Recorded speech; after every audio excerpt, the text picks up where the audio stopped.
ಜೋಕುವೆ ಮುಳ್ಳು ಮುತ್ತುಗಳ ಮರಕ್ಕಿಂತ ಕ್ರೂರವಾಗಿರುವಾಗ ನೀನೇನು ಜ್ಞಾನ ಕೊಡ್ತೀಯ? ಅದೇ ನನ್ನ ಉದ್ಭವ. ಅದೊಂದು ತರ ವ್ಯಸನ. ನಮ್ಮ ಪ್ರಪಂಚದ ಜನರೆಲ್ಲ ವ್ಯಸನದಲ್ಲಿ ಮುಳುಗಿ ಮುಳುಗಿ ಮುಳುಗಿ ಸಾಯ್ತಾ ಇದ್ದಾರಲ್ಲ. ಬೇಡ ಅಂದ್ರೆ ಬಿಟ್ಟಾರ. ಅವರೇ ಹಾಗಿರುವಾಗ ಎಂದೋ ಸತ್ತು ಬೇಗಾರನಾಗಿರೋ ನಾನು ಏನು ಅದಿರಲಿ, ನಿನಗೊಂದು ಕಥೆ ಹೇಳ್ತೀನಿ. ಆಮೇಲೆ ನನ್ನ ಪ್ರಶ್ನೆಗಳಿಗೆ ನೀನು ಉತ್ತರ ಕೊಡಬೇಕು. ಉತ್ತರ ಕೊಡದಿದ್ದರೆ ಗೊತ್ತುಂಟಲ್ಲ, ನನ್ನ ತಲೆ ಸೀಳಿ 1000 ಮೊಳಾಗುತ್ತದೆ. ನೀನೀಗ ಬಲೆ ಚೆನ್ನಾಗಿದೆಯಪ್ಪ. ಇಲ್ಲಿ ಇದು ಆಗಿ ಹೋಗಿರೋ ಕಥೆಯಲ್ಲ, ಈಗ ನಡೀತಾ ಇರೋ ಕಥೆ. ಹಿಂದಿನ ಕಥೆ ಹೇಳುವವನು ಹೆಡ್ಡ, ಮುಂದಿನ ಕಥೆ ಹೇಳುವವನು ಮೂಡ, ಇಂದಿನ ಕಥೆ ಹೇಳುವವನು ಹಿರಿಯನೆಯ ಅಂದಿದರಪ್ಪ. ಹಿಂದಿನ ಕಥೆ ಅಲ್ಲ, ಈಗ ನಡೀತಿರೋ ಕಥೆ ಹೆಂಗ ಆಗುತ್ತೆ? ನಮ್ಮ ಕರ್ನಾಟಕ ದೇಶದ ಮೈಸೂರು ಸೀಮೆಯಲ್ಲಿ ಒಬ್ಬ ಅಪ್ಪಟ ಮನುಷ್ಯ ಮಹಾದೇವ ಅಂತ. ಅವನ ಹಠ ಏನಪ್ಪ ಅಂತಂದ್ರೆ, ನಮ್ಮ ಪ್ರಪಂಚದ ಜನರೆಲ್ಲ ಅಣ್ಣ ತಮ್ಮಂದಿರಾಗಿ ಬಾಳಬೇಕು, ಬಾಳಿಸಬೇಕು ಅಂತ. ಅವರು ಹೇಳಿದ ಮಾತುಗಳೆಲ್ಲ ಕಥೆಗಳ. ಆ ಕಥೆಗಳನ್ನೇ ನಾನೀಗ ನಿಮಗೆ ಹೇಳ್ತಾ ಇದ್ದೀನಿ. ಅದು ಸರಿಯಾಗಿ ಎಕ್ಕೋ. ಆಮೇಲೆ ನನ್ನ ಪ್ರಶ್ನೆಗಳಿಗೆ ಉತ್ತರ ಕೊಡಬೇಕು. ಉತ್ತರ ಕೊಡಿದ್ರೆ ಗೊತ್ತುಂಟನೋ?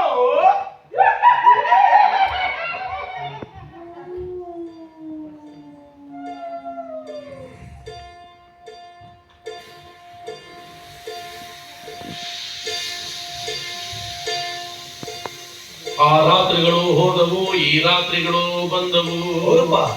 ಆ ರಾತ್ರಿಗಳು ಹೋದವು, ಈ ರಾತ್ರಿಗಳು ಬಂದವು.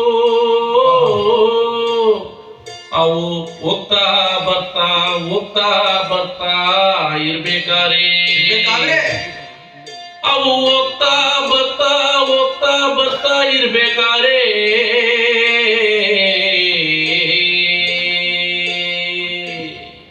ಗಾಂಧಿ ಮನೆ ಜೋತಮ್ಮದಿರು, ಪಾಪ ಮನೆ ಜೋತಮ್ಮದಿರು. ಗಾಂಧಿ ಮನೆ ಜೋತಮ್ಮದಿರು, ಪಾಪ ಮನೆ ಜೋತಮ್ಮದಿರು. ಕೂಡಲ ಸಂಗಮದ ಬಯಲಲ್ಲಿ ರೂಪುಗೊಂಡರು. ಕೂಡಲ ಸಂಗಮದ ಬಯಲಲ್ಲಿ ರೂಪುಗೊಂಡರು. ಏನೇ ಭಿನ್ನಾಭಿಪ್ರಾಯ ಬಂದ್ರು 4 ಮಾತಾಡಿ ಎಲ್ಲಡಿಕೆ ಹಾಕಿ ಸಂಬಂಧಗಳನ್ನ ಕೂಡಿಸಬೇಕಾದ ಜೋತಮ್ಮದಿರು ಈಗಂತೂ ಮಾತು ನಿಲ್ಲಿಸಿ ಕತ್ತಿ ಮಸೀತಿರ್ಬೇಕಾದ್ರೆ ಮಹಾಮನೆಯ ಜೋತಮ್ಮ, ಆ ಮಹಾಮನೆಯ ಜೋತಮ್ಮ ಅದರ ಕೈ ಹಂಗೆ ಮಕ್ಕ ಊರ್ಸ್ಕೊಂಡು ಕೂತೀರಿ. ಮನ್ಸಾದ್ಮೇಲೆ ಮಾತು ಬರ್ತದೆ ಹೋಯ್ತದೆ ಹಂಗಂತ ಸಾಮಾನ್ಯ ಅದನ್ನ ಹರ್ಕೊಳಕಾಯ್ತದ ಅಂದದ್ ಕಂಡು ಮಹಾದೇವನ ಮನೆ ಜೋತಮ್ಮ, ಆ ಮಹಾದೇವನ ಮನೆ ಜೋತಮ್ಮ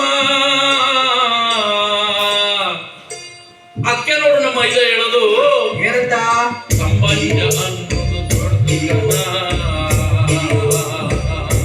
ಹೌದಪ್ಪ, ಸಂಬಂಧ ಅನ್ನೋದು ದೊಡ್ಡ ಸಂಬಂಧ ಅನ್ನೋದು ದೊಡ್ಡ ಈ ಸಂಬಂಧ ಅನ್ನೋದು ದೊಡ್ಡ ಈ ಸಂಬಂಧ ಅನ್ನೋದು ದೊಡ್ಡ ಈ ಸಂಬಂಧ ಅನ್ನೋದು ದೊಡ್ಡ ಅಂತಂದು ಅವಳಂಗ ಅಂದಿದ್ದೆ ತಡ PSP ಆಫೀಸರ ಜೋತಮ್ಮನ್ಗೆ ಮೈಯೆಲ್ಲ ಉರಿದೋಯ್ತು. ಅದಕ್ಕೆ ದನಿಯಾಗಿ ESS ಆಫೀಸಿನ ಜೋತಮ್ಮನು ಸೇರ್ಕೊಂಡು ಅವ್ರ ಮಾತು ಬ್ಯಾಡವ್ವ ಬ್ಯಾಡವ್ವ ಬ್ಯಾಡವ್ವ ಅವ್ರು ಗಂಡು ಬ್ಯಾಡಕವ ಇಲ್ಲಿ ಬ್ಯಾಡಕವ ಬ್ಯಾಡಕವ ಇಲ್ಲಿ ಬ್ಯಾಡಕವ ಅಂದ್ರು. ಗಾಂಧಿ ಪಿಕ್ಚರ್ಗೆ ಹೋಗೋನೆ ಅವನದೇನಿಲ್ಲ ಮಾತು ಅನ್ನುತ್ತಲೇ ದೂರದಲ್ಲಿ ಯಾರೋ ಇಬ್ರು ಬೀಡಿ ಸೇದುತ್ತಾ ದೂರದಲ್ಲಿ ಯಾರೋ ಇಬ್ರು ಬೀಡಿ ಸೇದುತ್ತಾ ಜೋರಾಗಿ ನಡ್ಕೊ ಬರೋದು ಕಾಣ್ತು.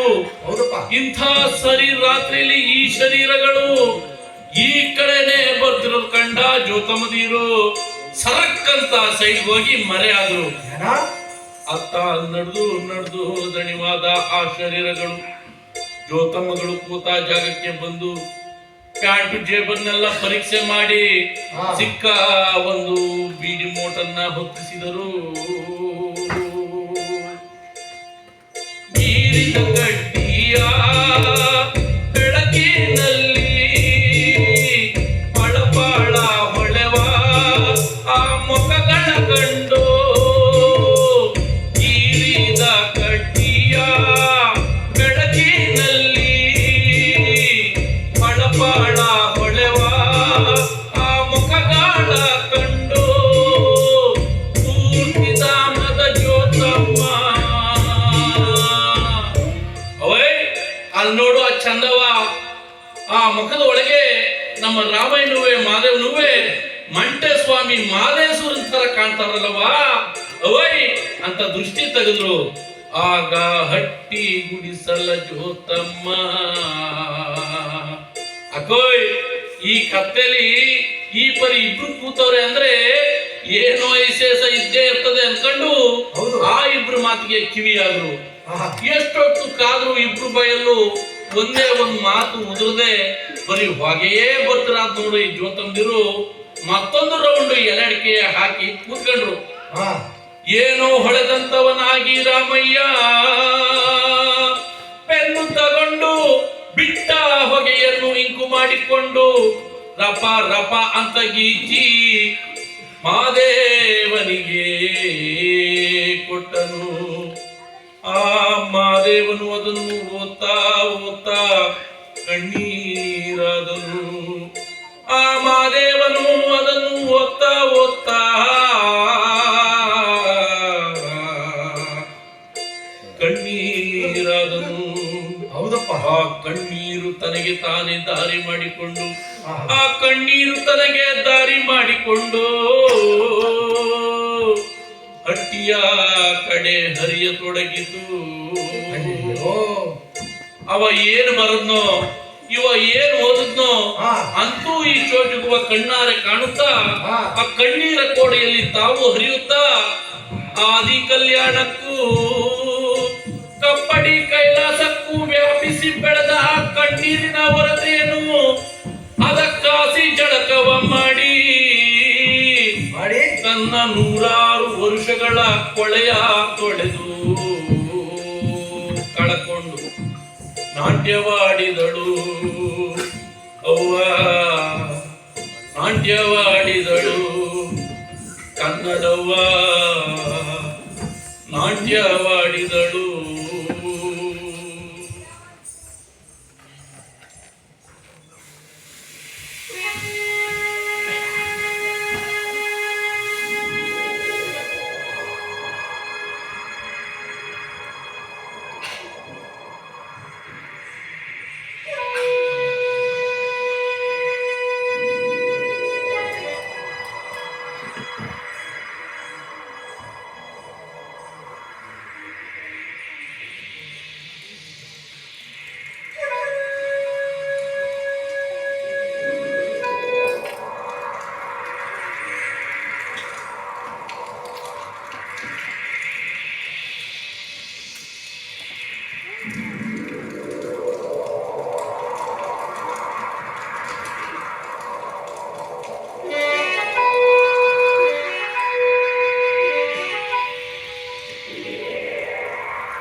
ಎಲ್ಲವೂ ಮುಗಿದ ಮೇಲೆ ಭಾವನೆ ಮೀರಿದ ಇಥಿಯೋಪಿಯಾದ ಮಕ್ಕಳು ಬರುತ್ತವೆ.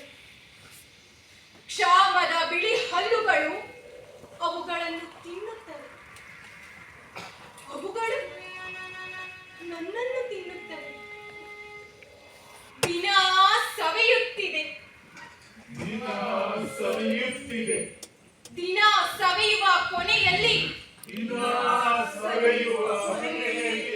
ಎಲ್ಲವೂ ಮುಗಿದ ಮೇಲೆ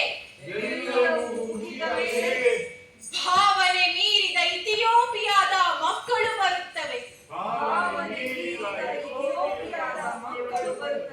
ಕ್ಷಾಮದ ಬಿಳಿ ಹಲ್ಲುಗಳು ಅವುಗಳನ್ನು ತಿನ್ನುತ್ತವೆ. ಅವುಗಳು ನನ್ನನ್ನು ತಿನ್ನುತ್ತವೆ. ಹಚ್ಚೇವು ಕನ್ನಡದ ದೀಪ, ಕರುನಾಡ ದೀಪ, ಸಿರಿನುಡಿಯ ದೀಪ, ಒಲವೆತ್ತಿ ತೋರುವ ದೀಪ. ಹಚ್ಚೇವು ಕನ್ನಡದ ದೀಪ, ಹಚ್ಚೇವು ಕನ್ನಡದ ದೀಪ. ಬಹುದಿನಗಳಿಂದ ಮೈಮರೆಯಿಂದ ಕೂಡಿರುವ ಕೊಡೆಯ ಕೊಚ್ಚೇವು. ಎಲ್ಲೆಲ್ಲಿ ಕನ್ನಡದ ಕಂಪು ಸೂಸಲು, ಅಲ್ಲಲ್ಲಿ ಕರ್ಣ ಚಾಚೇವು. ನಡುನಾಡಿ ಇರಲಿ, ನಡಿನಾಡಿ ಇರಲಿ, ಕನ್ನಡದ ಕಡೆಯ ಕಿಚ್ಚೇವು. ಮರೆತೇವು ಮರೆವ, ತಿಳಿದೇವು ಮನವ, ಎಳೆದೇವು ಒಲವ, ಹಿಡಿನಡಪ. ನನಗನವನೆಲ್ಲ ಹುರಿಗೊಳಿಸಿ ಹೊಸೆದು ಹಚ್ಚೇವು ಕನ್ನಡ. ಅಲ್ಲ, ಯಾಕೆ ಯಾರು ಕಾಣಿಸ್ತಾ ಇಲ್ವಲ್ಲ? ಎಲ್ಲಿಗೆ ಹೋದ್ರು? ಹಾ, ನಿನ್ನೆ ಮಾತಾಡ್ಕೊಳ್ತಾ ಇದ್ರು. ಅದ್ಯಾವುದೋ ಪ್ರತಿಮೆ ಸ್ಥಾಪನೆ ಮಾಡ್ತವ್ರೆ, ವಿಧಾನಸೌಧಕ್ಕೆ ಹೋಗ್ಬೇಕು ಅಂತ. ಅಲ್ಲಿಗೆ ಹೋಗಿರ್ಬೇಕೋ ಏನೋ. ಬರ್ಲಿ, ಕೇಳುವ. ಅಲ್ಲ, ಈ ಬೀದ್ ಬೀದಿಯಾಗೆ ಬುದ್ಧ, ಅಂಬೇಡ್ಕರ್, ಬಸವಣ್ಣ ಹಿಂಗೆ ಯಾರ್ಯಾರೋ ಪ್ರತಿಮೆಗಳು ಇಟ್ರೆ ಆಯ್ತದ? ಅವರನ್ನ ಬದುಕಿಗೆ ತಂದ್ಕೊಂಡಂಗ ಆಯ್ತದ? ಎಲ್ ನೋಡಿದ್ರು ದೊಡ್ಡ ದೊಡ್ಡ ಪ್ರತಿಮೆಗಳು, ಚಂಡು ಮುರ್ಕೊಂಡು ನೋಡ್ಬೇಕು. ವಿಧಾನಸೌಧ ಸುತ್ತ ಅವೇ. ಅಲ್ಲ, ಆ ಪ್ರತಿಮೆಗೆ ಏನಾದ್ರೂ ಜೀವ ಬಂದ್ರೆ ನಾವು ಅವಕ್ಕೆ ಹೆಂಗ್ ಕಾಣಿಸ್ತೀವಿ? ಅದ್ರ ಬದಲಿಗೆ ನಮ್ ಬುದ್ಧ ಹೇಳಿರೋದನ್ನ ನಮ್ ಮಾದೇವಪ್ಪನವ್ರು ಹೇಳ್ತಾರಲ್ಲ, ಕರುಣೆ ಮೈತ್ರಿ ಯಾವಾಗ ಉಂಟಾಗುತ್ತೆ? ಹೊರಗಿನ ಜಗತ್ತಿಗೂ ನಮಗೂ ತಾರತಮ್ಯ ಉಂಟಾದಾಗ ಆಗುತ್ತೆ.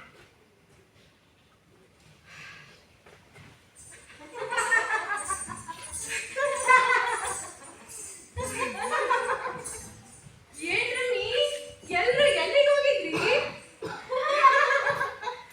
ಎಲ್ರು ವಿಧಾನಸೌಧಕ್ಕೆ ಹೋಗಿದ್ರು. ಓ, ವಿಧಾನಸೌಧಕ್ಕೆ ಹೆಣ್ಮಕ್ಳನ್ನ ಬಿಟ್ಕೊತಾರ? ವಿಧಾನಸೌಧ ಪಾಲಿಗೆ ಹೆಣ್ಮಕ್ಳು ಅಟ್ಟಿ ಜನ ಅಲ್ವೇ? ಒಳಿತಲ್ಲ, ಹೊರಗೆ ನೋಡ್ಕೊಂಡು ಹೋಗಿ ಅಂದ್ರು. ಏನನ್ನ? ಅದೆಂತದೋ ಭುವನೇಶ್ವರಿ ಪ್ರತಿಮೆ ಅಂತೆ. ಅದ್ ಯಾವ ದೇವ್ರು? ಅದು ಇನ್ನೊಂದು ಹೊಸ ದೇವ್ರು. ದೇವ್ರುಗಳಿಗೇನ್ ಬರಲ್ಲ, ಊರೂರಾಗೂ ಮನೆಗಳಿಗಿಂತ ಗುಡಿಗಳೇ ಜಾಸ್ತಿ ಆಗದವೆ. ನ್ಯಾಯವಾಗಿ ಬದುಕಕ್ಕಾಗ್ದಿದ್ದಾಗ ಇದೆಲ್ಲ ಕಲ್ಲಾಟ ಶುರುವಾಯ್ತದಂತೆ. ಇದು ನಾ ಮಾಡೋ ಮಾತೈತಲ್ಲ, ಕನ್ನಡ ಅದು ದೇವ್ರಂತೆ. ಆಡೋ ಮಾತಿಗೂ ದೇವ್ರಿರ್ತದ? ಅಯ್ಯೋ, ಅದು ಹಂಗೆಯ. ನಡೆ ನುಡಿ ಬ್ಯಾರೆ ಬೇರೆ ಆದಾಗ ಇವೆಲ್ಲ ಶುರುವಾಯ್ತವೆ. ಅದಿರ್ಲಿ, ಹೊಸ ಗುಡಿಗೆ ಹೋಗಿದ್ರಾ? ಹಣ್ಣು ಕಾಯಿ ಮಾಡ್ಸ್ಕೊಂಬಂದ್ರ? ಎಲ್ಲಿ ಕಾಣ್ತಾನೆ ಇಲ್ವಲ್ಲ? ಏ, ಹಣ್ಣು ಕಾಯಿ ಹಂಗಿರ್ಲಿ, ಅಲ್ಲಿ ನಡೆದ ಕತೆ ಕೇಳು ಮೊದ್ಲು. ಏನಾಯ್ತು? ಮನೆಯಿಂದ ಕಡ್ದು ಎಲ್ಲ ಒಟ್ಟಿಗೆ ಹೋದ್ವಾ, ಹ್ಮ್. ನೋಡ್ತೀನಿ ಹೊಸ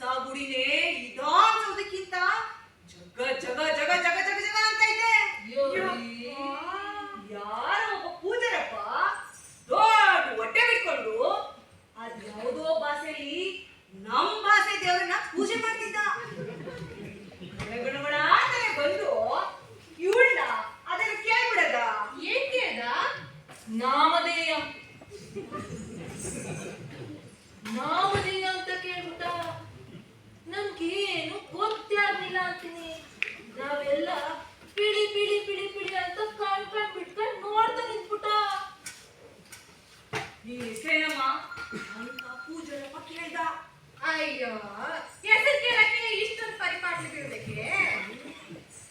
ಅಯ್ಯೋ ಮುಂದಿನ ಕತೆ ಕೇಳು ಛೋಟಮ್ಮ ಅಂತ ಅಂದ್ಲು.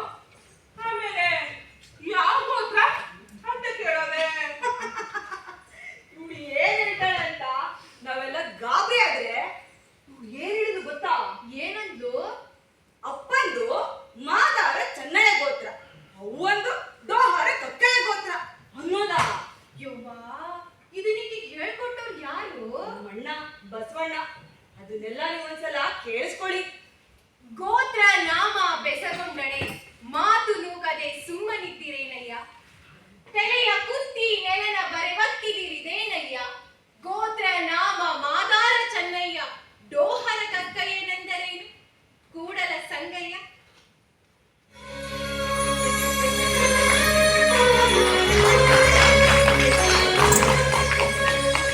ಹಚ್ಚೇವು ಕನ್ನಡದ ದೀಪ, ಹಚ್ಚೇವು ಕನ್ನಡದ ದೀಪ, ಕರುನಾಡ ದೀಪ, ಸಿರಿನುಡಿಯ ದೀಪ, ಒಲವೆತ್ತಿ ಕೋಲದ ದೀಪ. ಈಗಿನ ಮಕ್ಕಳಲ್ಲಿ ಕನ್ನಡದ ಪ್ರೀತಿ ಹುಟ್ಟಬೇಕಾದ್ರೆ ಮುಖ್ಯವಾಗಿ ಏನ್ ಮಾಡಬೇಕು ಹೇಳ್ತೀರಾ? ನಮ್ಮ ಮಾತೃಭಾಷೆ ನಮಗೆ ಅಗತ್ಯವಿಲ್ಲ ಅನ್ನೋ ವಾತಾವರಣವನ್ನು ಉಂಟು ಮಾಡಿಕೊಳ್ಳುತ್ತಿದೆ. ಅಂದಾಗ ಪ್ರೀತಿ ಹೇಗೆ ಹುಟ್ಟುತ್ತೆ? ನಮ್ಮ ಮಾತೃಭಾಷೆಯನ್ನ ಭಾವನಾತ್ಮಕವಾಗಿ ನೋಡೋದು ಬೇಡ. ಅದು ನಮ್ಮ ಜೀವನಕ್ಕೆ ಬೇಕು, ನಮ್ಮ ಏಳಿಗೆ ಬೇಕು ಅನ್ನೋ ವಾತಾವರಣವನ್ನು ಉಂಟು ಮಾಡ್ಕೋಬೇಕು. ಅಂತ ವಾತಾವರಣವನ್ನು ಏನ್ ಮಾಡಿದೀವಿ? ಕೊಂದಾಕ್ಬಿಟ್ಟಿದ್ದೀವಿ. ಇದಕ್ಕೆ ಮೊದಲನೇ ತಪ್ಪಿಸಿರು ನ್ಯಾಯಾಲಯ. ಶಿಕ್ಷಣ ಮಾಧ್ಯಮದ ಆಯ್ಕೆಯನ್ನ ತಾಯಿ ತಂದೆಗಳಿಗೆ ಬಿಟ್ಕೊಡೋದ? ಶಿಕ್ಷಣ ತಜ್ಞರ ಬೋಧನೆ ಮಾಡಬೇಕಾಗಿತ್ತು. ಎರಡನೇ ಅಪರಾಧಿ ಬೇಜವಾಬ್ದಾರಿ ಹೀನ ಸರ್ಕಾರ. ಸರ್ಕಾರ ಏನ್ ಮಾಡ್ತಾ ಇದೆ ಇವತ್ತು? ಎಲ್ಲವನ್ನ ಖಾಸಗಿಯವರಿಗೆ ಒಪ್ಪಿಸ್ಕೊಂಡ್ಬಿಟ್ಟು ಕೈ ತೊಳ್ಕೊಂಡು ನೋಡ್ತಾ ಇದೆ. ಈ ಕಾರ್ಪೊರೇಟ್ ಸೆಕ್ಟರ್ ಬೇಕಾಗಿತ್ತು ಕೋಳಿ ಫಾರ್ಮ್ ಎಜುಕೇಶನ್. ಕೋಳಿ ಬಂತ ಮೊಟ್ಟೆ ಇಡ್ತಾ ಹೊಯ್ತಾ ಅನ್ನೋ ತರ ನಮ್ಮ ಮಕ್ಕಳನ್ನ ಈ ಮೊಟ್ಟೆ ಇಡೋ ಕೋಳಿಗಳಾಗಿ ಮಾಡ್ಬಿಟ್ಟಿದ್ದೇವೆ ಅಷ್ಟೇ. ಈ ಮಕ್ಕಳಿಗಿಂತ ಈ ದೊಡ್ಡವರಿಗೆ ಕನ್ನಡ ಬೇಕಾಗಿಲ್ಲ ಅನ್ಸುತ್ತಲ್ವಾ? ಕನ್ನಡ ಒಂದೇ ಅಲ್ಲ, ಭಾರತದ ಎಲ್ಲಾ ಭಾಷೆಗೂ ಕಷ್ಟ ಇದೆ. ಇವತ್ತು ಕನ್ನಡಿಗರಿಗೆ ಕನ್ನಡ ಬೇಕಾಗಿಲ್ಲ, ಮುಸ್ಲಿಮರಿಗೆ ಉರ್ದು ಬೇಕಾಗಿಲ್ಲ, ತಮಿಳರಿಗೆ ತಮಿಳು ಬೇಕಾಗಿಲ್ಲ.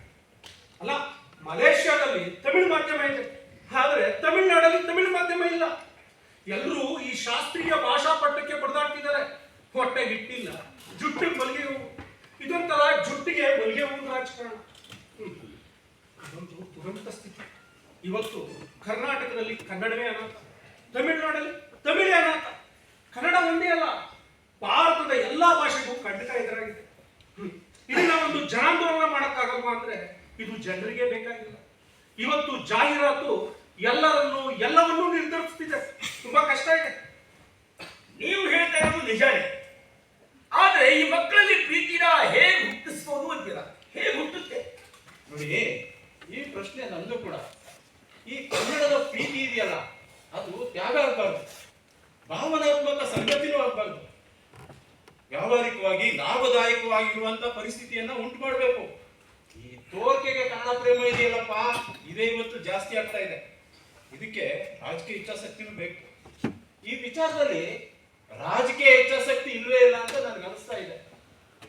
ಕನ್ನಡವನ್ನ ಕೇವಲ ಸಾಹಿತ್ಯ ಪ್ರಕಾರದಲ್ಲಿ ಬಿಟ್ರೆ ನಾವು ಯಾಕೆ ನಮ್ಮ ದಿನನಿತ್ಯದ ಜೀವನದಲ್ಲಿ ಬಳಕೆ ಮಾಡಲ್ಲ? ಅಲ್ಲ, ಬಳಕೆ ಮಾಡೋಕೆ ಏನಾದ್ರೂ ಹಿಂಜರಿಕೆನಾ? ಇಲ್ಲ, ಬಳಕೆ ಮಾಡೋ ಮನಸ್ಸೇ ಇರುವ ಅಂತ. ಯಾವುದೇ ಅಂಗನಾದ್ರೂ ಸರಿ, ಪದೇ ಪದೇ ಬಳಸ್ತಾ ಇದ್ರೆ ಅದಕ್ಕೆ ಅದೇ ನಶಿಸುತ್ತೆ. ಇವತ್ತು ಸರ್ಕಾರವೇ ಸರ್ಕಾರಿ ಶಾಲೆನ ದಿನೇ ದಿನೇ ಸಾಯಿಸ್ತಾ ಇದೆ. ಅಲ್ಲ, ಇದನ್ನ ನೋಡ್ಕೊಂಡು ಕನ್ನಡ ಸಾಹಿತ್ಯ ಪರಿಷತ್ತು ಸುಮ್ಮನೆ ಸಮ್ಮೇಳನ ಮಾಡ್ಕೊಂಡಿದೆ. ಅಲ್ಲ, ನಿಜವಾಗ್ಲೂ ಕನ್ನಡ ಸಾಹಿತ್ಯ ಪರಿಷತ್ತಿನ ಕೆಲಸ ಏನಾಗಬೇಕಾಗಿತ್ತು? ಇಂಥ ಸರ್ಕಾರಿ ಶಾಲೆಗಳನ್ನ ಉಳಿಸೋದಕ್ಕೆ ಹೋರಾಟ ಮಾಡ್ಬೇಕಾಗಿತ್ತಲ್ವಾ? ಹಾಗೇನಾದ್ರೂ ಅದು ಹೋರಾಟ ಮಾಡಿದ್ರೆ ನಾವೆಲ್ಲ ಸೇರಿ ಹೋರಾಟ ಮಾಡ್ಬೋದಾಗಿತ್ತ? ನೋಡಿ, ಈ ಭಾಷೆಯ ಪ್ರಶ್ನೆ ಅನ್ನೋದು ಬರೀ ಭಾಷೆಯ ಭಾವನೆಗಳ ಪ್ರಶ್ನೆ ಆಗಲಾರದು, ರಾಜಕೀಯ ಮತ್ತು ಆರ್ಥಿಕ ಪ್ರಶ್ನೆನೂ ಕೂಡ ಆಗುತ್ತೆ. ನನಗನ್ಸುತ್ತೆ ಯಾವುದೇ ರಾಜಕೀಯ ಪಕ್ಷ ತನ್ನ ಅಜೆಂಡಾದಲ್ಲಿ ಈ ಭಾಷೆಯನ್ನ ಒಂದು ಸಾಲ ತಗೊಂಡು ಬರ್ತಾರಲ್ಲ, ಅವ್ರು ಕೇಳ್ದಂಗೆ ಇವರು ರುಜು ಆಗ್ಬಿಡ್ತಾರೆ. ಈ ರಾಜಕಾರಣ ಅನ್ನೋದು ಇದು ಗೊಂಬೆ ಆಟ ಆಗ್ಬಿಟ್ಟಿದೆ ಬಿಡ್ರೆ. ಅಲ್ಲ, ಯುವರ್ ಅನಂತಮೂರ್ತಿಯವರು ಹೇಳ್ತಾ ಇದ್ರು, ಕನ್ನಡದಂತ ಸ್ಥಳೀಯ ಭಾಷೆಗಳು ಉಳಿಯೋದಕ್ಕೆ ದಲಿತ ವರ್ಗ, ಬಡವರ್ಗ ಕಾರಣ. ಅಲ್ಲ, ಭಾವನಾತ್ಮಕವಾಗಿ ನೋಡೋದಾದ್ರೆ ನಾವು ಕನ್ನಡದಂತ ಭಾಷೆ ಉಳಿಸೋದಕ್ಕೆ ಬಡವರಾಗೇ ಇರ್ಬೇಕಾಗುತ್ತಲ್ವಾ? ಹೌದು, ದಲಿತರು ಮತ್ತು ಬಡವರು ತಮ್ಮ ಜೀವನದಲ್ಲಿ ತೃಪ್ತಿದಾಯಕವಾಗಿದ್ರೆ ಸಮಾಜದ ಮುಖ್ಯವಾಹಿನಿಗೆ ಬರ್ತಾರೆ. ಇಲ್ಲ ಅಂತ ಅಂದ್ರೆ ಅವ್ರು ದೂರ ಸರಿತಾರೆ. ಇಲ್ಲಿ ನಮಗ್ ಬೇಕಾಗಿರೋದು ಇಷ್ಟೇ, ನಾವು ಕನ್ನಡವನ್ನ ದಿನನಿತ್ಯ ಬಳಸೋದ್ರಿಂದ ಸಾಧ್ಯನಾ, ಇಲ್ಲ ಚಳುವಳಿ ಸಮ್ಮೇಳನ ಮಾಡೋದ್ರಿಂದ ಸಾಧ್ಯನಾ ಅಂತ. ಈ ಮಾತೃಭಾಷೆ ಮಕ್ಕಳಲ್ಲಿ ಭದ್ರವಾಗಿ ನೆಲೆಗೊಳ್ಬೇಕಂದ್ರೆ ಏನ್ ಮಾಡ್ಬೇಕು ಅಂತೀರಾ? ನೋಡ್ರಿ, ಕನಿಷ್ಠ ಪಕ್ಷ 1ನೇ ತರಗತಿಯಿಂದ 10ನೇ ತರಗತಿವರೆಗೆ ಕನ್ನಡ ಮಾತೃಭಾಷೆಯನ್ನ ಮಾಧ್ಯಮ ಮಾಡ್ದೇನೆ ಇನ್ನೇನೇ ಮಾಡಿದ್ರು ಅದು ಸುತ್ತಮುತ್ತ ಬಳಸ್ದಂಗೆ. ಇವತ್ತು ನಾವು ನ್ಯಾಯಾಲಯಕ್ಕೆ ಕೇಳಬೇಕಾಗಿದೆ, ಶಿಕ್ಷಣ ತಜ್ಞ ನೀನಲ್ಲ ಅಂತ. ಸರ್ಕಾರಕ್ಕೂ ಹೇಳ್ಬೇಕು, ನೀನು ಜವಾಬ್ದಾರಿ ತಂದ್ಕೊ ಅಂತ. ಅಲ್ಲ, ಎಲ್ಲನೂ ಖಾಸಗಿಯವರಿಗೆ ಕೊಟ್ಬಿಟ್ಟು ಸರ್ಕಾರಿ ಸಂಸ್ಥೆಗಳಿಗೆ ಎಳ್ಳು ನೀರು ಬಿಡ್ತಾ ಇದಾರಲ್ಲ, ಈ ಬೇಜವಾಬ್ದಾರಿ ತನಕ್ಕೆ ನಾವೆಲ್ಲರೂ ಕೂಡ ಹೊಣೆಗಾರರಾಗಿರೋದನ್ನ ನೋಡ್ಲೇಬೇಕು. ಈ ಪ್ರಾಥಮಿಕ ಶಿಕ್ಷಣ ಈ ಮಹಿಳೆಯರಿಗೆ ಒಪ್ಪಿಸೋದು ಹೇಗಿರುತ್ತೆ? ಪ್ರತಿಯೊಂದು ತಾಲೂಕಿನಲ್ಲೂ ಮಹಿಳೆಯರಿಗೆ ಶಾಲೆ ನಡೆಸಕ್ಕೆ ಒಪ್ಪಿಸ್ಕೋಬೇಕು. ಏನಂತೀರಿ? ಹೌದು, ಪ್ರಯತ್ನ ಪಡಬೇಕು. ಈಗ ಒಂದು ಹೆಣ್ಮಗು ಬಂದು ನಾನು ಕನ್ನಡ ಶಾಲೆ ತೆರಿತೀನಿ ಅಂದ್ರೆ ಅದಕ್ಕಿಂತ ಸೌಭಾಗ್ಯ ಇನ್ನೇನ್ರಿ ಐತೆ ನಮ್ಗೆ? ಹೌದು. ಮುಂದಿನ ಗುರುವಾರ ರಾಜ್ಯೋತ್ಸವಪ್ಪ. ಎಲ್ಲದಿಲ್ಲ, ನಾನಂತೂ ರೆಡಿ ಆಗ್ಬಿಡ್ತೀನಿ. ನೀವೆಲ್ಲ ಏನ್ ಹೇಳ್ತೀರಿ? ನೀವು ರೆಡಿ ಆಗ್ಬಿಡಿ, ಆಯ್ತಾ? ರಾಜ್ಯೋತ್ಸವ ಕೇವಲ ಆಚರಣೆ ಆಗ್ಬಾರ್ದು, ಉತ್ಸವ ಆಗ್ಬೇಕು. ಯಾವಾಗ ನಾವು ನಮ್ಮ ಕನ್ನಡವನ್ನ ದಿನನಿತ್ಯ ಬಳಕೆಯಲ್ಲಿ ಬಳಸ್ತೀವಿ ಆಗ ಮಾತ್ರ ಅದಕ್ಕೆ ಒಂದು ಅರ್ಥ. ಇಲ್ಲ ಅಂತ ಅಂದ್ರೆ ಯಾವ್ದೋ ಪುಣ್ಯ ಸ್ಮರಣೆಯೋ ಇಲ್ಲ ಯಾವ ಪಿತೃಪಕ್ಷ ಹಬ್ಬವೋ ಆಗೋಗುತ್ತೆ.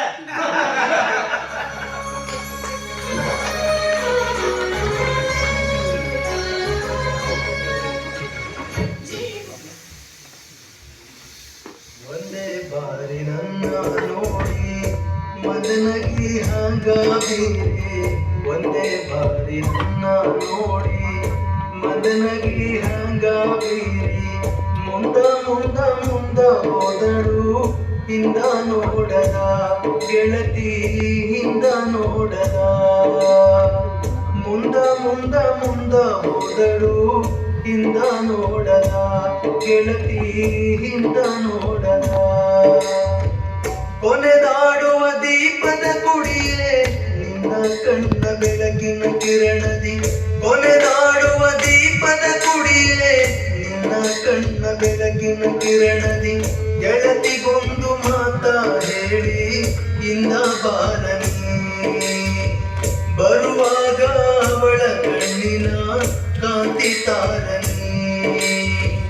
ಒಂದೇ ಬಾರಿ ನನ್ನ ನೋಡಿ ಮನದಗೆ ಹಾಂಗಾಬೀರಿ, ಒಂದೇ ಬಾರಿ ನನ್ನ ನೋಡಿ ಮನದಗೆ ಹಾಂಗಾಬೀರಿ, ಮುಂದ ಮುಂದ ಮುಂದ ಹೋದನು ಹಿಂದ ನೋಡದ ಗೆಳತಿ, ಹಿಂದ ನೋಡದ.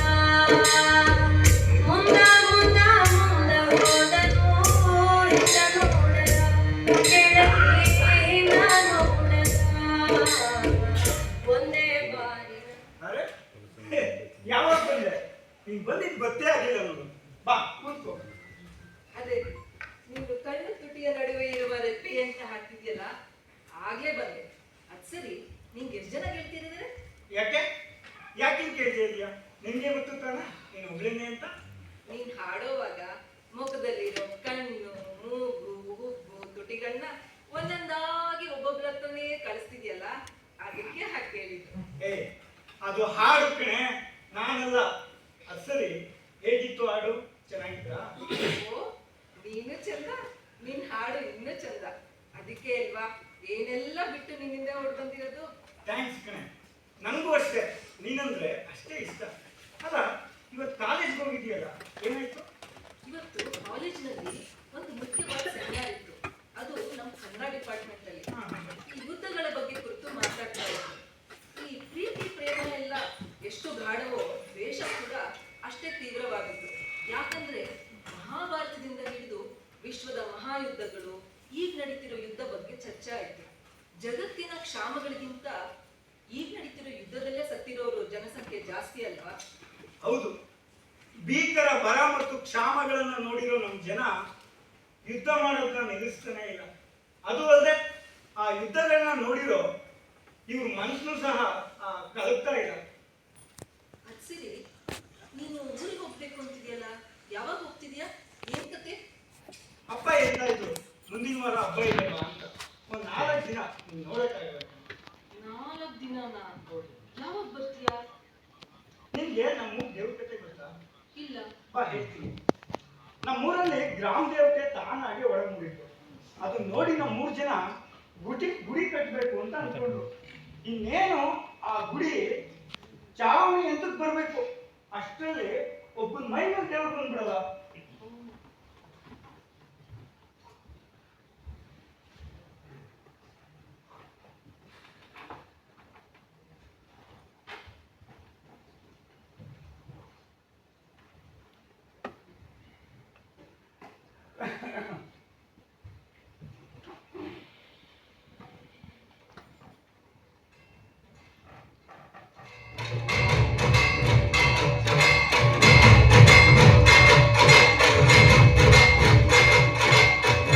ಅಂತರಗಟ್ಟಮ್ಮ ನೀನು ಮಂತರಗಾತಿ ಕಾಣೆ, ಮಂಟಪದ ಸಾಲ ಗುಡಿಯಾಗೆ, ಮಂಟಪದ ಸಾಲ ಗುಡಿಯಾಗೆ ಪಾಟೇಲ್ ಮಾರಿ ಮಂತರಿಸಿ ಹೋಗೆ ತಲೆನೋವ.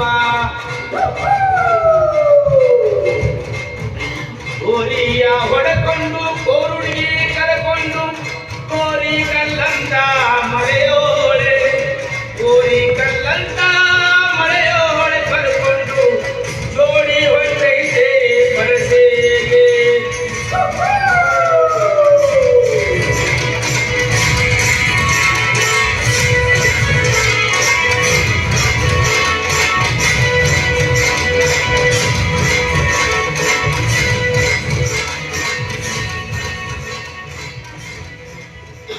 ಏ ಹುಡುಗ, ನಮ್ಮ ಮಂಚಮ್ಮ ಬೈಲಿಯಲ್ಲಿದ್ದಾಳೆ. ನಮ್ಮ ತಾಯಿಗೊಂದು ತಲೆ ಮೇಲೆ ಸುಟ್ಟು ಕಟ್ಸ್ಬೇಕಂದ್ರು, ಏನಂತೀರ? ಉಂಟಲ್ಲ, ಗಾಳಿ ಬಿಸಿಲು ಹೊಡೆತಕ್ಕೆ ನಮ್ಮ ಮನೆಯವರು ಒಣಗ್ತಾ ಇದ್ದಾಳೆ. ಅವಳೊಂದ್ ಸೂರ್ ಆಗ್ಲೇಬೇಕು ಕಳ್ಳ. ಆಗ್ಲೇಬೇಕಣ, ಕಟ್ಲೇಬೇಕಾ? ಹೌದು. ಕಟ್ಲೇ ಬಿಡೋಣ. ಒಂದ್ ಕೆಲಸ ಮಾಡಿ, ಇಟ್ಟಿಗೆ ಮಾಡು ಕಳ್ಳ ತಗೊಂಬನಿ ಕಟ್ಟಣ.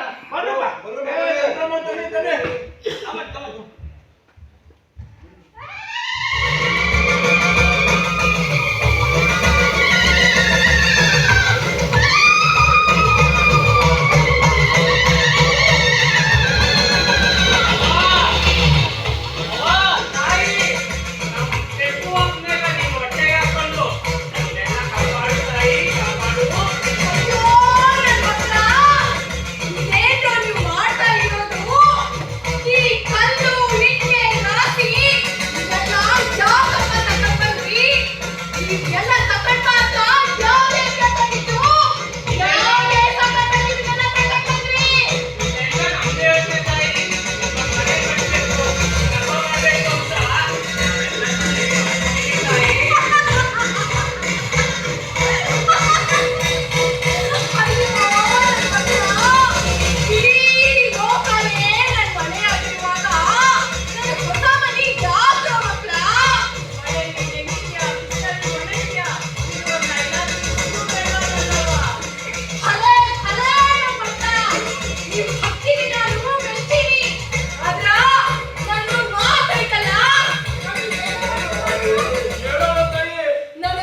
ಮುಂದಕ್ಕೆ ದೇವರು ಬಿಡಬೇಕು ಬಿಡಲೇ ಇಲ್ಲ.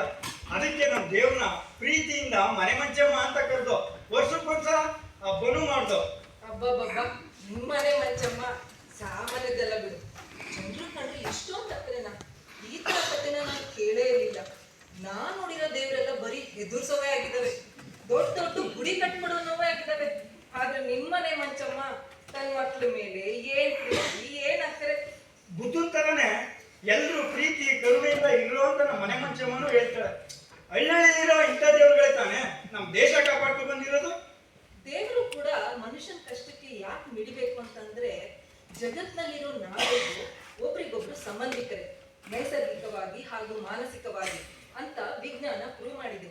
ಹಾಗೆ ಒಬ್ರು ಮನೋಶಾಸ್ತ್ರಜ್ಞರು ತಮ್ಮ ಸಂಶೋಧನೆ ಮೂಲಕ ಹೇಳೋ ಪ್ರಕಾರ, ಒಂದು ಕೊಠಡಿಲಿ ಕೂತು ಟಿವಿ ನೋಡ್ತಿರೋ ಜನ ಖುಷಿ ಅನುಭವಿಸ್ತಾ ಇದ್ರೆ ಅಥವಾ ದುಃಖ ಅನುಭವಿಸ್ತಾ ಇದ್ರೆ, ಪಕ್ಕದ ರೂಮ್ ನಲ್ಲಿ ಸುಮ್ಮನೆ ಕೂತಿರೋ ಜನಕ್ಕೆ ಈ ಭಾವನೆಗಳು ತಲುಪ್ತಾ ಇದ್ರಂತೆ. ಅಂದ್ರೆ ಪ್ರತಿಯೊಂದು ಜೀವಿಯು ತನ್ನಷ್ಟಕ್ಕೆ ತಾನು ಸ್ವತಂತ್ರವಾಗಿಲ್ಲ. ಒಬ್ರಿಗಾಗೋ ದುಃಖ ದುಮ್ಮಾನ ಪರಿಸರದ ಗಾಳಿಯಲ್ಲಿ ತೇಲ್ತಾ ಇನ್ನೊಬ್ಬರಿಗೆ ಅದ್ರ ಕಂಪನನ ಉಂಟು ಮಾಡ್ತಿರುತ್ತಂತೆ. ಹೌದು, ನಿಜ, ಒಪ್ಕೋತೀನಿ. ಆದ್ರೆ ಈಗ ನಿನ್ನ ಎದೆಯಲ್ಲಿರೋ ಪ್ರೀತಿಯ ಕಂಪನ ಗಾಳಿ ತೇಲ್ತಾ ನನ್ನನ್ನು ಕಂಪನ ಉಂಟು ಮಾಡ್ತೈತೆ. ಟಾಪಿಕ್ ಇಟ್ಕೊಂಡು ಹೋಗೋಣ ಬಾಬಾ. ನಡಿ ನಡಿ.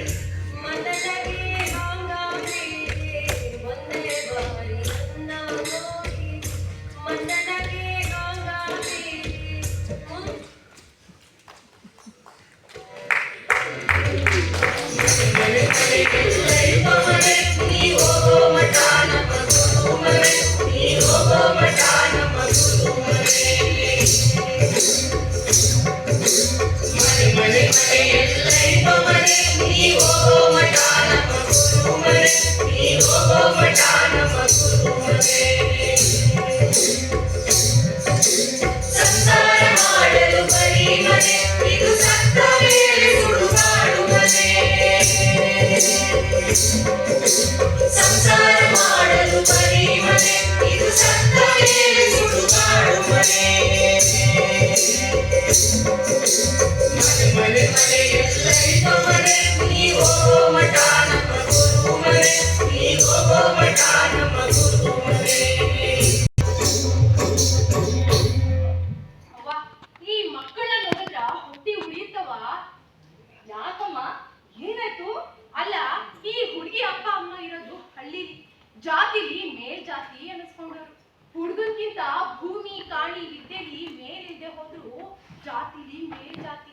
ಕಡೆ ಪಕ್ಷ ಈ ಹುಡುಗನ್ ಕಡೆ ಅಪ್ಪ ಅಮ್ಮ ಈ ಮದ್ವೆಗೆ ಹೂ ಅಂದ್ರು, ಈ ಹುಡುಗಿ ಅಪ್ಪ ಅಮ್ಮ ಮಾತ್ರ ಬಿಲ್ಕುಲ್ ಒಪ್ಪೋದಿಲ್ಲ ಅಂತೀನಿ. ಅದಷ್ಟು ಖಂಡಿತವಾಗಿ ಹೆಂಗೆ ಹೇಳ್ತೀಯ?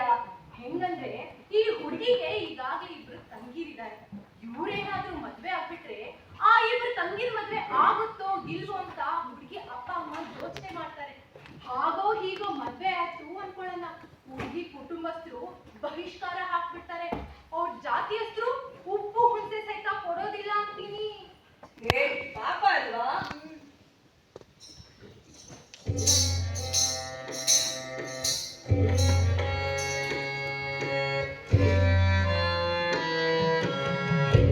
ಊರದ ಚೇಳಿನ ಏರದ ದಾವತಿಯಲ್ಲಿ ಊರು ಲೋಕವೆಲ್ಲ ನರಳೋ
ಯಾವ ನನ್ನ ಮಗ ಮಾಡಿದ್ನೋ ಕಾಣ ಇದು.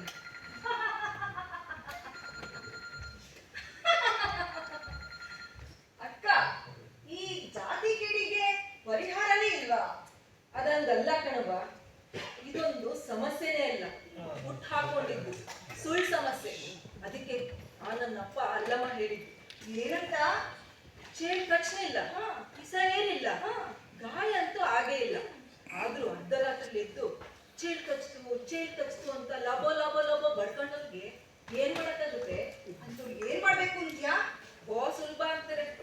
ಹುಡ್ದೇಲೋ ಗಿಡದೇಲೆ ಎರಡು ತಂದು ಮುಟ್ತಾರೆ, ಹಂಗೆ ಮೆತ್ತಗ್ ಮುಟ್ಬಿಟ್ಟು ಹೊಂಟಾಯ್ತು ಅಂದ್ಬಿಟ್ಟು ಎಲ್ಲ ಮಾಯ ಆಗೋದಿದಂತೆ. ಮತ್ತಿನ್ನೇನು, ಸಮಸ್ಯೆ ಏನಾದ್ರೂ ನಿಜವಾದ್ರೆ ಏನಾದ್ರೂ ಪರಿಹಾರ ಹುಡುಕ್ಬೋದು. ಆದ್ರೆ ಸುಳ್ಳು ಸಮಸ್ಯೆಗೆ ನಿಜದ ಪರಿಹಾರ ಇರುತ್ತಾ? ಹೌದಲ್ವೇ? ಇರೋ ಸಮಸ್ಯೆಗಳಿಗಿಂತ ಇಲ್ಲದೆ ಇರೋ ಭ್ರಮೆ ಸಮಸ್ಯೆಗಳೇ ಸಂಕಟ ಕೊಡ್ತಾ ಇರೋದು. ಹಂಗಾದ್ರೆ ಈ ಜಾತಿ ಒಂದು ಭ್ರಮೆ ಇದೆಯಾ? ಅದ ಹಂಗೆಯ. ಇರೋ ಸಮಸ್ಯೆಗಳಿಗಿಂತ ಪರಿಹರಿಸೋದೇ ಕಷ್ಟ ಆಗೋಗಿದೆ. ಅದಕ್ಕೆ ನಮ್ಮ ಒಬ್ಬ ತತ್ವಪದಕಾರ ಹೇಳಿರೋದು, ಈ ಜಾತಿ ಸಮಸ್ಯೆನ ಒಂದೇ ಸಲಕ್ಕೆ ನಿರ್ಮೂಲ ಮಾಡ್ಬೋದು ಅಂತ. ಅದಂಗೆ ಹೇಳ್ತೀನಿ ಕೇಳು. ನರ್ಮಸು ಕಲ್ತಿರೋ ಭಾಷೆಯೆಲ್ಲ ಮರ್ತೋಗ್ಲಿ ಅಂತ ಶಾಪ ಕೊಟ್ರೆ ಜಾತಿ ಸಮಸ್ಯೆ ನಿರ್ನಾಮ ಆಗುತ್ತೆ. ಆಮೇಲೆ ಭಾಷೆ ಇದ್ದಿದ್ರೆ ಜಾತಿ ಇರಲ್ಲ. ಈ ಜಾತಿ ಅನ್ನೋದು ಭಾಷೆಯನ್ನು ಮರದ ಕೊಂಬೆಗೆ ನೇತಾಕಿರೋ ಒಂದು ಸುಳ್ಳು ಅಲ್ಲ. ಅದಕ್ಕೆ ಇದು ಶಾಪ ಕೊಡಕ್ ಮುಂಚೆ ಹೆಂಗಾರೋ ಆಗಿ ಒಂದ್ಸತಿ ನಮ್ಮ ಮಾದೇವಣ್ಣನ ಕೇಳ್ಬಿಟ್ರಿ ಹೆಂಗೆ? ನಾನಾಗ್ಲೇ ಅಯ್ಯಪ್ಪನ್ ಕೇಳಾಯ್ತು. ಕೇಳೋದಕ್ಕೆ ಅಯ್ಯಪ್ಪ ಏನ್ ಹೇಳೋದು? ಏನಂತೆ? ಅಸ್ಪೃಶ್ಯ ಕುಲದಲ್ಲಿ ಹುಟ್ಟಿದ ಅಶೋಕಪುರಂ ಗೋವಿಂದರಾಜುವಿಗೆ ಸವರ್ಣೀಯ ಗೀತ ಪ್ರವಚನಕಾರರೇನಾದ್ರೂ ತಮ್ಮ ಮಗಳನ್ನ ಕೊಟ್ಟು ಮದುವೆ ಮಾಡಿದ್ದು ದಿನನೇ ಈ ಜಾತಿ ಕುಲ ಅನ್ನೋದು ನಿರ್ನಾಮ ಆಗುತ್ತೆ ಅಂತ ಹೇಳವ್ರೆ. ಹಂಗಾದ್ರೆ ನಮ್ಮ ಅಶೋಕಪುರಂ ಗೋವಿಂದರಾಜುಗೆ ಮದ್ವೆನೇ ಆಗಲ್ವೇ? ಆಗುತ್ತೆ. ಭಗವಾನ್ ಶ್ರೀಕೃಷ್ಣ ಪರಮಾತ್ಮ ಏನಾದ್ರು ಇನ್ನೊಮ್ಮೆ ಈ ಸ್ವರೂಪ ತಾಳಿ ಕುಲವು ಕೆಟ್ಟರೆ ಸನಾತನ ಕುಲ ಧರ್ಮಗಳು ನಾಶವಾಗುತ್ತವೆ. ಧರ್ಮವು ಹಾಳಾದರೆ ಅಧರ್ಮವು ವ್ಯಾಪಿಸುತ್ತದೆ. ಹಾಗಾಗಿ ಕುಲಗೆಟ್ಟು ಹಾಳಾಗಿ ಅಧರ್ಮವು ಹೆಚ್ಚಿದರೆ ಮಾತ್ರ ಅಶೋಕಪುರಂ ಗೋವಿಂದರಾಜಿಗೆ ಮದುವೆ ಆಗೋ ಚಾನ್ಸ್ ಅಲ್ಲ. ಇಂಥ ಸಂಕಟ ಪರಿಸ್ಥಿತಿಗೂ ನಮ್ಮ ಮಾದೇವಣ್ಣನಿಗೆ ಅದೆಂಗ್ ನಡೀತದೆ? ಅದೆಂಗೆ ಹೇಳ್ತೀನಿ ಹಂಗೆಯ. ನೀವು ವಯಸ್ಸಿನ ಕಾಲದಲ್ಲಿ ಮದುವೆ ಆಗದ್ ಬಿಟ್ಬಿಟ್ಟು ಇಡೀ ವಯಸ್ಸಲ್ಲಿ ಮದುವೆ ಹೊಂಟವ್ರ ಅಂತಾರಲ್ಲ, ಹಂಗೆ ಅಯ್ಯಪ್ಪ ಈಗ ರಾಜಕೀಯ ಮಾಡಕ್ ಹೊಂಟೈತೆ. ಏನಾದ್ರು ಆಗ್ಲಿ, ಯಾರನ್ನ ಕರ್ದ ಅಯ್ಯಪ್ಪ ಬುದ್ಧಿ ಹೇಳಕ್ ಬೇಡ್ವಾ? ಅಲ್ವಾ? ಗೊತ್ತಿರೋರು ಯಾರಾದ್ರೂ ಬುದ್ಧಿ ಹೇಳ್ಬಾರ್ದು. ಬೇರೆಯವ್ರ ಮನೆ ವಿಷಯ ನಮ್ಗೆ ಯಾಕೆ? ನಡಿ ಹೋಗೋ ಹೋಗೋ.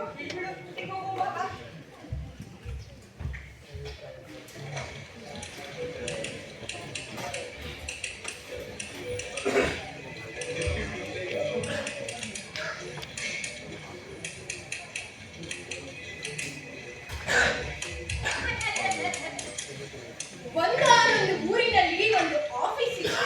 ಆ ಆಫೀಸಿನಲ್ಲಿ ಅಧಿಕಾರಿಯು ಮತ್ತು ಗುಮಾಸ್ತರು ಇದ್ದರು. ಈ ಅಧಿಕಾರಿಯು ಆಗತಾನೇ ಕೆಲಸಕ್ಕೆ ಬಂದಂತವನಾದರೂ ಈ ಗುಮಾಸ್ತರು ಹುಟ್ಟಿದ ಪುರಾತನದಿಂದಲೂ ಅಲ್ಲಿಯೇ ಇದ್ದಂತವನು. ಹೀಗೆ ಒಂದು ಹೋದ ಅಧಿಕಾರಿಗಳೆಲ್ಲ ಹಳೇ ಗುಮಾಸ್ತನೊಂದಿಗೆ ಅನುಸರಿಸ್ಕೊಂಡು ಹೋಗುವಂಗಾಗಿದೆ. ಆದ್ರೆ ಒಂದ ಹೊಸ ಅಧಿಕಾರಿ ಗುಮಾಸ್ತನನ್ನ ಯಾರೇ ಅಂದ್ರೆ ಕೇರೆ ಮಾಡಲಿಲ್ಲ. ಅದಕ್ಕೆ ಹಳೆ ಗುಮಾಸ್ತ ಎಲ್ಲಾ ಕೆಲಸಗಳಿಗೂ ಕೊಯ್ಲು ಹಾಕೊಂಡು ಒಂದ್ ಕೆಲಸನ ಆಗ್ದಂಗ್ ಮಾಡ್ಬಿಟ್ಟ.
ಕಪಾಳ ಹೊಡೆ ಪರಿಣಾಮವಾಗಿ ಬಿದ್ದ ಹಲ್ಲು ನಾನು.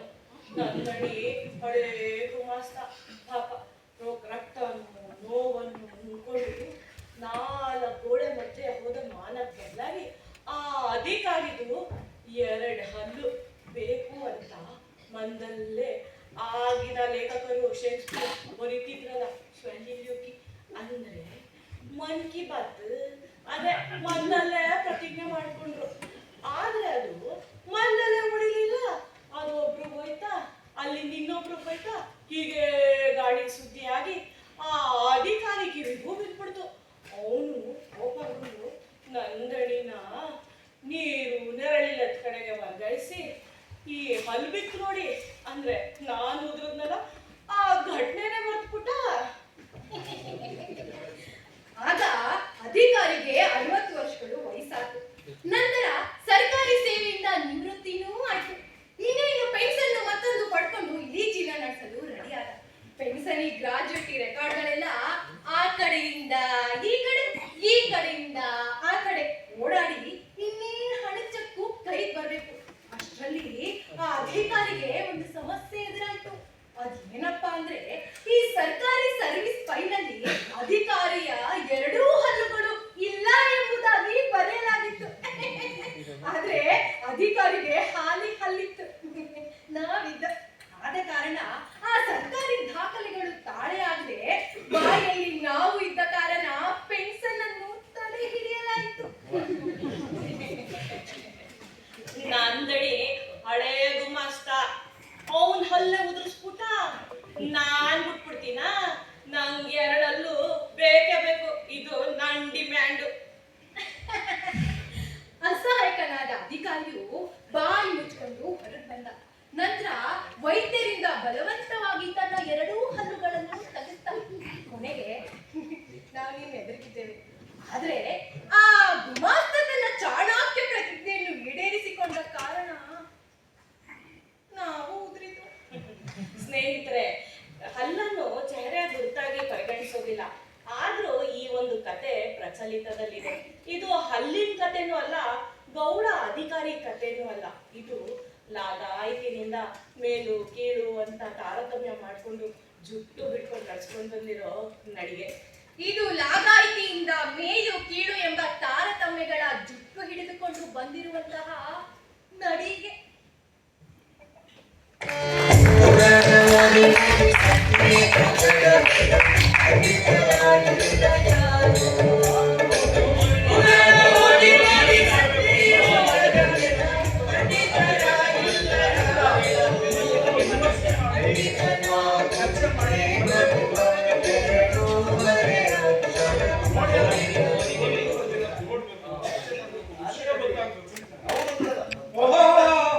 ಏನ್ರು ಕನ್ನಡ ಸಂಶೋಧಕರು ಜೋರ್ ಚರ್ಚೆ ನಡೆಸ್ತಾ ಇದ್ರ. ನಿಮ್ದೇ ಸರಿ ಕಣ್ರಯ್ಯ.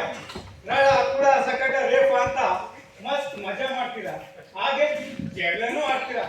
ಆದ್ರೆ ನಮ್ ಸೈನ್ಸ್ನವ್ರು ಹಂಗಲ್ಲ. ಆಳ ಗಬ್ಬು ಕೆಮಿಕಲ್ ಕುಡಿತಾ ಲ್ಯಾಬ್ ಅಲ್ಲೇ ಸಾಯ್ತಿರ್ಬೇಕು. ಹೋಗಿ ಏನ್ ಚರ್ಚೆ ಹೇಳಿ ನಮ್ಗೆ. ಏನಿಲ್ಲ, ನಮ್ಮ ಹುಡುಗ ಕೋಲಾರ ದೇಶದ ಕತೆ ಹೇಳ್ತಿದ್ದ, ಅದಕ್ಕೆ ಕೇಳ್ತಾ ಇದ್ವಿ ಅಷ್ಟೇ.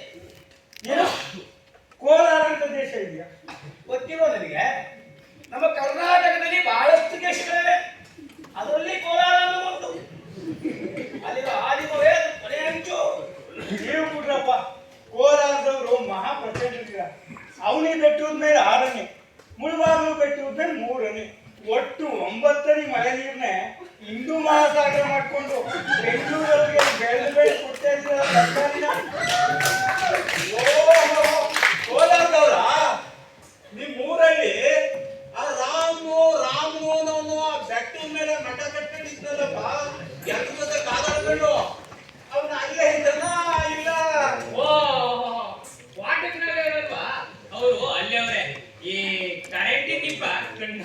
ಅಂತ ಗುಡ್ಡಿ ದೀಪ ಹಚ್ಕೊಂಡು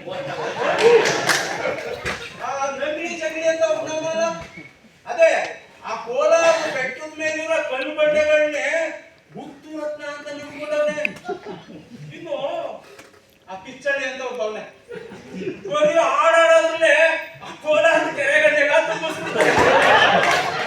ಅಂತೂ ಇನ್ನ ಎಲ್ಲ ಖಾಲಿ ಆದ್ರು ಸಿಂಗಂತ ಜನ ಅಂತೂ ಮಜವಾದ ವಿಚಾರನೆ ಚರ್ಚೆ ಮಾಡ್ತಾ ಇದ್ರಿ ನೋಡಿ. ಹೌದು ಕಣಪ್ಪ, ಸೈನ್ಸು ವಿಚಾರನೇ ಇದು. ಎಷ್ಟು ಗೊತ್ತಾಗಿರೋ ಇನ್ನು ಬಂದ್ರ ಮೇಶು ಬನ್ನಿ ಸರ್. ಬನ್ನಿ ಸರ್. ಸೈನ್ಸ್ ಕನ್ನಡ ಎಲ್ಲ ಹೊಟ್ಟೆ ಸೇರ್ಕೊಂಡು ಚರ್ಚೆ ಮಾಡ್ತಿದ್ದೀರಾ? ವೀಕೆಂಡ್ ಅಲ್ವಾ ಸರ್, ವೀಕೆಂಡ್ ಸಮಾಚಾರ ಅದೇನೋ ಪೌರಕಾರ್ಮಿಕರು ಕುವೆಂಪು ಅನ್ನೋದ್ರ ಬಗ್ಗೆ ಏನೋ ಚರ್ಚೆ ಮಾಡ್ತಾ ಇದ್ದೀರಾ ಅಂತ ಸೈನ್ಸ್ ಬಗ್ಗೆ ಏನಿಲ್ಲ ಸರ್, ಅವನು ಗೊತ್ತಿಲ್ಲ, ಕುವೆಂಪು ಅಂದ್ರೂ ಗೊತ್ತಿಲ್ಲ, ಇದು ಅಂದ್ರೂ ಗೊತ್ತಿಲ್ಲ, ಅದಕ್ಕೆ ಹೇಳ್ಕೊಡ್ತಾ ಇದ್ವಿ. ಹೌದಾ? ಕುವೆಂಪು ಸೆಮಿನಾರ್ ಬಗ್ಗೆ ಮಾತಾಡ್ತಿದ್ದೀವಿ. ಏನ್ ಸೆಮಿನಾರ್? ಅವರು ಜಲಗಾನ ನಾಡಿನ ಬಗ್ಗೆ ಮಾತಾಡ್ತಾ ಇದ್ದೀವಿ ಸರ್. ಶಿವ ಜಗದ ಜಲಗಾರ ಅಂತ ಕುವೆಂಪು ಬರೆದಿದ್ದನ್ನೇ ಹೇಳ್ತಾ ಇದೆ ಸರ್. ನೋಡಿ, ಈ ಸಮಾಜದ ಮಳೆನ ಕಲಿಯೋದು ಬಹಳ ದೊಡ್ಡ ಕೆಲಸ. ಕುವೆಂಪುರವರು ಶಿವನನ್ನೇ ಸಮಾಜದ ಪಡೆ ತೆಗೆಯೋನ್ನ ಮಾಡಬೇಕು. ಅವನ ಆಡಂಬರ ಆಭರಣಗಳನ್ನೆಲ್ಲ ತರಿಸಿ ಸಮಾಜದ ಪಡೆನ ಕ್ಲೀನ್ ಮಾಡೋದು ಮಾಡಬೇಕು. ಈ ಸಮಾಜದ ಪಡೆ ತೆಗೆಯೋದಿಲ್ಲ, ಇದು ತುಂಬಾ ದೊಡ್ಡ ಕೆಲಸ. ಆದ್ರೆ ಈ ಕೊಳಕ ತೆಗೆಯೋರ್ನೇ ಕೊಳಕ ಅಂತ ನಮ್ಮ ಸಮಾಜ ಹೇಳುತ್ತೆ. ನಮ್ಮ ಸಮಾಜದ ಕೊಳಕ ಮನಸ್ಥಿತಿ. ಸರ್, ಒಂದ್ಸಲಿ ನಮ್ ಸೋಶಿಯಾಲಜಿ ಪ್ರೊಫೆಸರ್ ರಿಸರ್ಚ್ ಮಾಡ್ಬೇಕಾದ್ರೆ ಒಬ್ಬ ಪೌರ ಕಾರ್ಮಿಕನ ಕೇಳೋದಂತೆ, ಏನಪ್ಪಾ ನೀನು ಡ್ರೈನೇಜ್ ಕೆಲಸ ಮಾಡ್ಬೇಕಾದ್ರೆ ನಿಮ್ಗೆ ಕಷ್ಟ ಅನ್ಸಲ್ವಾ, ಅಸಹ್ಯ ಅನ್ಸಲ್ವಾ ಅಂತ. ಏನ್ ಹೇಳಿರ್ಬೋದು ಗೊತ್ತಾ ಸರ್? ಇದೆಲ್ಲ ನಮ್ಮ ಮಕ್ಳುದೇ ಅನ್ಕೊಂಡ್ರೆ ಎಲ್ಲಿನ ಕಷ್ಟ ಎಲ್ಲಿನ ಅಸಹ್ಯ ಅಂತ ಹೇಳೋದಂತೆ. ಎಂಥ ದೊಡ್ಡ ತಾಯಿ ಹೃದಯ ಕಡೆ. ಹೌದು ಸರ್.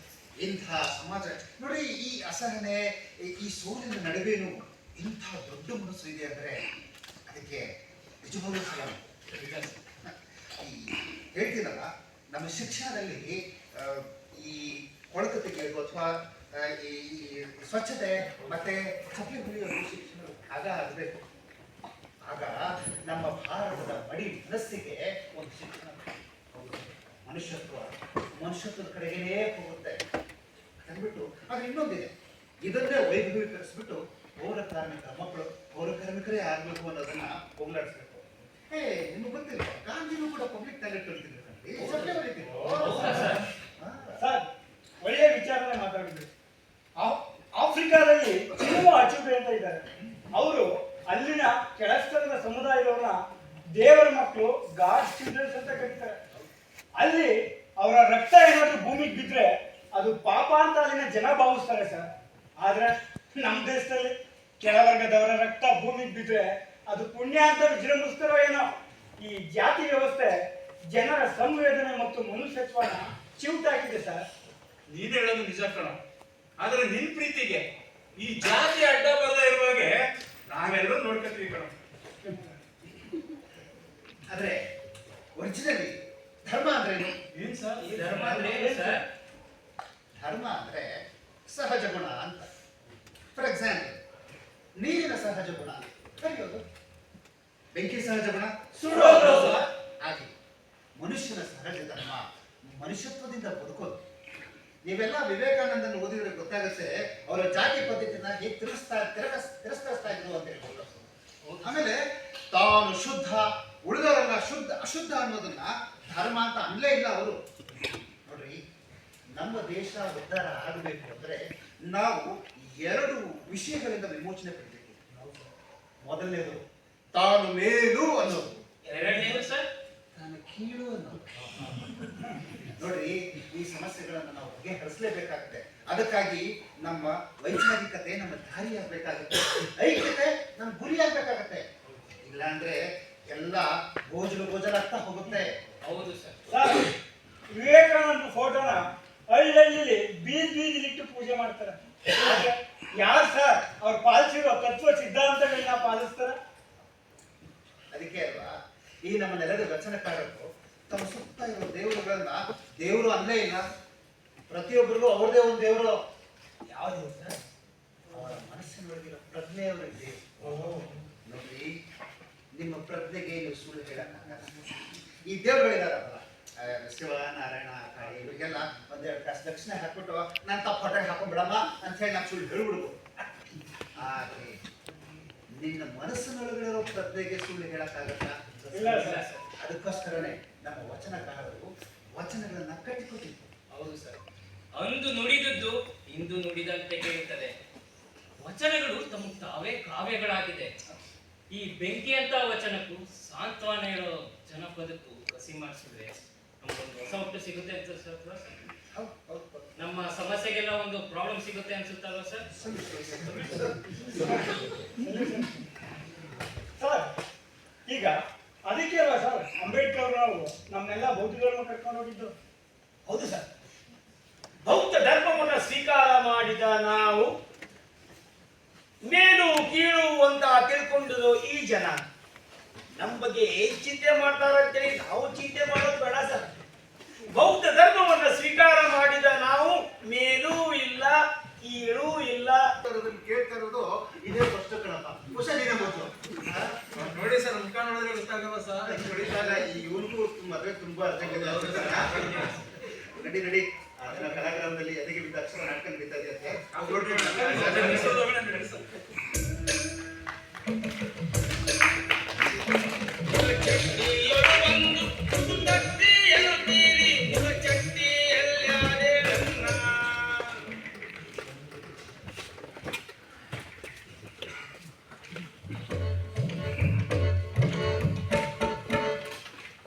ಯಾಕವ್ವ ಇಷ್ಟೊಂದು ಲೇಟು? ಯಾಕೆ ಮನೆಯಲ್ಲಾಗ್ಲೂ ವಿಶೇಷರಾ? ಹೂನವ, ಒಂಥರ ವಿಶೇಷನೇ. ನಮ್ಮ ಮಾದೇವಪ್ಪನವ್ರ ಮನೆಗೆ ಅವ್ರ ಮೊಮ್ಮಗೂಸ್ ಬಂದಿತ್ತ. ಅಜ್ಜ ಅಜ್ಜ ಕತೆ ಹೇಳು ಅಂತ ಶುರು ಮಾಡ್ತು. ಆ ಕತೆ ಕೇಳ್ತಾ ಕೇಳ್ತಾ ಮೈ ಮರ್ತು ಬಿಟ್ಟೆ ನೋಡವ. ನಮ್ಮ ಮಾನವಪ್ಪ ಹೇಳೋ ಕತೆನ ಹಂಗೆಲ್ಲ ಮೈ ಮರಿಬಾರ್ದು ಕಣವ. ಎಚ್ಚರಿಸಬೇಕು. ಅದೇನ್ ಕತೆ ಅಂತ ಅಂಗಿಯವ್ರಿಗೆಲ್ಲ ಹೇಳು, ಕೇಳೋಣ. ನಮ್ಮ ಮಾದೇವಪ್ಪರ ಕತೆ ಅಂದ್ರೆ ಹಂಗೆಯ. ಕೆಲವ್ರಿಗೆ ಹೊಟ್ಟೆಯಾಗೆ ಗುರಾನ ಬಿಟ್ಟಂಗ ಆಯ್ತದೆ. ಇರ್ಲಿ, ಅವ್ರ ಮನ್ಸು ಶುದ್ಧ ಆಗ್ಲಿ. ನಮ್ಮ ಮಾದೇವಪ್ಪನವ್ರು ಹೇಳಿರೋ ಕತೆ ಏನಪ್ಪಾ ಅಂತಂದ್ರೆ,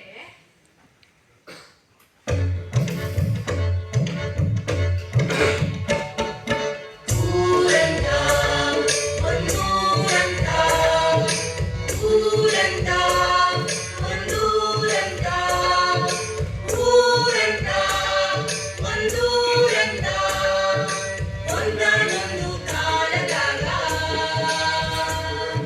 ಜಂಬೂ ದ್ವೀಪದ ಕಾಡಿನಾಗ, ಒಂದಾನೊಂದು ಕಾಲದಾಗ ಜಂಬೂ ದ್ವೀಪದ ಕಾಡಿನಾಗ ಹುಲಿಯು ಮಂಗ ಮನುಷ್ಯನು ಹಸಿದಿರುವಾಗ ಊರಂತ ಒಂದೂರಂತ, ಊರಂತ ಒಂದೂರಂತ. ಒಂದಾನೊಂದು ಊರಿನಾಗ ಭಾರೀ ಕಾಡು. ಹುಲಿ, ಸಿಂಹ, ಕರಡಿ ಇದ್ದ ಭಾರೀ ಕಾಡು. ಆ ಕಾಡಿನ ದಾರಿಲಿ ಒಬ್ಬ ಮನುಷ್ಯ ನಡ್ಕೊಂಡು ಹೋಗ್ತಾ ಇದ್ದ. ಆ ಮನುಷ್ಯನ ಒಂದು ಹುಲಿ ಹಿಂಬಾಲಿಸ್ಕೊಂತ ಬಂತು. ಆ ಮನುಷ್ಯನು ಆ ಹುಲಿಗ್ ನೋಡ್ದ. ಓಡ್ದ ಓಡ್ದ ಓಡ್ದ ಅಲ್ಲೇ ಇದ್ದು ಒಂದು ಮರನ ಹತ್ತು ಕೂತ್ಕೊಂಡ್ಬಿಟ್ಟ. ಬದುಕ್ತು ಬಡ್ಜಿವೆ ಅಂತ ಕಣ್ ತೆಗೆದು ನೋಡ್ತಾನೆ, ಪಕ್ಕದಲ್ಲೇ ಒಂದ್ ಕೋತಿ ಕೂತಿದೆ. ಕೋತಿ ತಾನೆ, ನನಗೇನ್ ಮಾಡುತ್ತೆ ಅಂತ ಆ ಮನುಷ್ಯ ಅನ್ಕೊಂಡ್ ಅಲ್ಲೇ ಕೂತ್ನ. ಅಲ್ಲಿಗೆ ಆ ಹುಲಿ ಬಂದು ಆ ಕೋತಿಗೆ ಹೇಳುತ್ತೆ, ಹೇ ಮಂಗ, ಅವನು ಧರ್ಮ ಅಂತ ಇದ್ದಾನೆ, ನಂಬೇಡ ಅವನ್ನ ನಂಬುದ್ರೆ ನಿನಗೆ ಅಪಾಯ ಕಟ್ಟಿಟ್ ಬುತ್ತಿ. ನನಗೆ ಹೊಟ್ಟೆ ಹಸುವಾಗಿ ಜೀವ ಬಾಯಿಗೆ ಬಂದೈತೆ, ತೈಬಿಡು ಅವನ್ನ. ಆಗ ಆ ಕೋತಿ ಹೇಳುತ್ತೆ, ಇಲ್ಲ ಇಲ್ಲ, ನಾನಂಗೆಲ್ಲ ಅವನ್ನ ತಡಲ್ಲ. ಹಂಗ ನೋಡಬಿಡ್ತೀನಿ. ನನಗೆ ಹಸುವಾಗಿ ತಡ್ಕೊಳಕ್ಕಾಯ್ತಿಲ್ಲ, ಎಷ್ಟೊತ್ತಾದ್ರೂ ಆಗ್ಲಿ ಇಲ್ಲೇ ಕಾಯ್ತೀನಿ. ಆಗ ಆ ಕೋತಿ ನಿದ್ರೆ ಜಾರುತ್ತೆ. ತೂಗುಡ್ಸ್ತಾ ಕೂತಿರ್ಬೇಕಾದ್ರೆ ಆ ಹುಲಿ ಆ ಮನುಷ್ಯನ್ಗೆ ಹೇಳುತ್ತೆ, ಏಯ್ ಮನ್ಸ, ನೋಡು ಕೋತಿ ಹೆಂಗೂ ನಿದ್ದೆ ಮಾಡೈತೆ. ಹೋಗಿ ಕೋತಿನ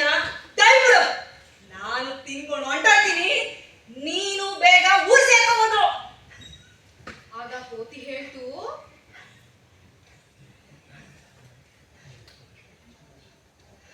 ಇಲ್ಲ ಇಲ್ಲ, ನಾನಂಗೆಲ್ಲ ಅವನ್ನ ತಳ್ಳಲ್ಲ. ಈಗಲೂ ತಳ್ಳಲ್ವಾ? ತಳ್ಳು ತಳ್ಳು. ಆಗ ಆ ಮನುಷ್ಯ ಆ ಕೋತಿನ ಹುಲಿ ಎದುರಿಗೆ ತಳ್ಳಿ ಬಿಡ್ತಾನೆ. ಅದು ತಪ್ಪಂತ ಹುಲಿ ಎದುರಿಗೆ ಬಿದ್ದು ಬಿಡುತ್ತೆ. ನೋಡು, ನಾನು ಹೇಳಿದೆ ನಿನಗೆ, ಕೊನೆಗೂ ನಿನ್ನನ್ನೇ ತಳ್ಳಿಬಿಟ್ಟ ಅವನು. ನಂಬೇಡ ನಂಬೇಡ ಅಂತ. ಹೋಗ್ಲಿ, ನಿನಗೆ ಈಗಲೂ ಒಂದು ಅವಕಾಶ ಕೊಡ್ತೀನಿ. ಹೋಗು ಹೋಗು, ಮೇಲಕ್ಕೆ ಹೋಗಿ ಆ ಕೇಡಾಳ ಮನುಷ್ಯನ ತಳ್ಳಿಬಿಡು. ಆಗ ಕೋತಿ ಬಿರ್ಬಿರ್ನೆ ಹೋಗಿ ಮರದ ಏರಿ ಕುತ್ಕೊಳ್ಳುತ್ತೆ. ಮನುಷ್ಯ ಗಡ ಗಡ ಗಡ ಗಡ ನಡ್ಗೋಕ್ ಶುರು ಮಾಡ್ತಾನೆ. ತಳ್ಳು. ಸಾಧು ಇಲ್ಲ ಇಲ್ಲ, ನಾನು ಈಗಲೂ ಅವನ್ನ ತಳ್ಳಲ್ಲ. ಈಗಲೂ ತಳ್ಳಲ್ವಾ? ಕತೆ ಇಷ್ಟೇಯ. ಆ ಕೋತಿ ಮತ್ತೆ ಯಾವತ್ತೂ ನಿದ್ದೆನೇ ಮಾಡ್ಲಿಲ್ಲ. ಹಂಗೆ ನಿದ್ದೆಗೆಟ್ಟು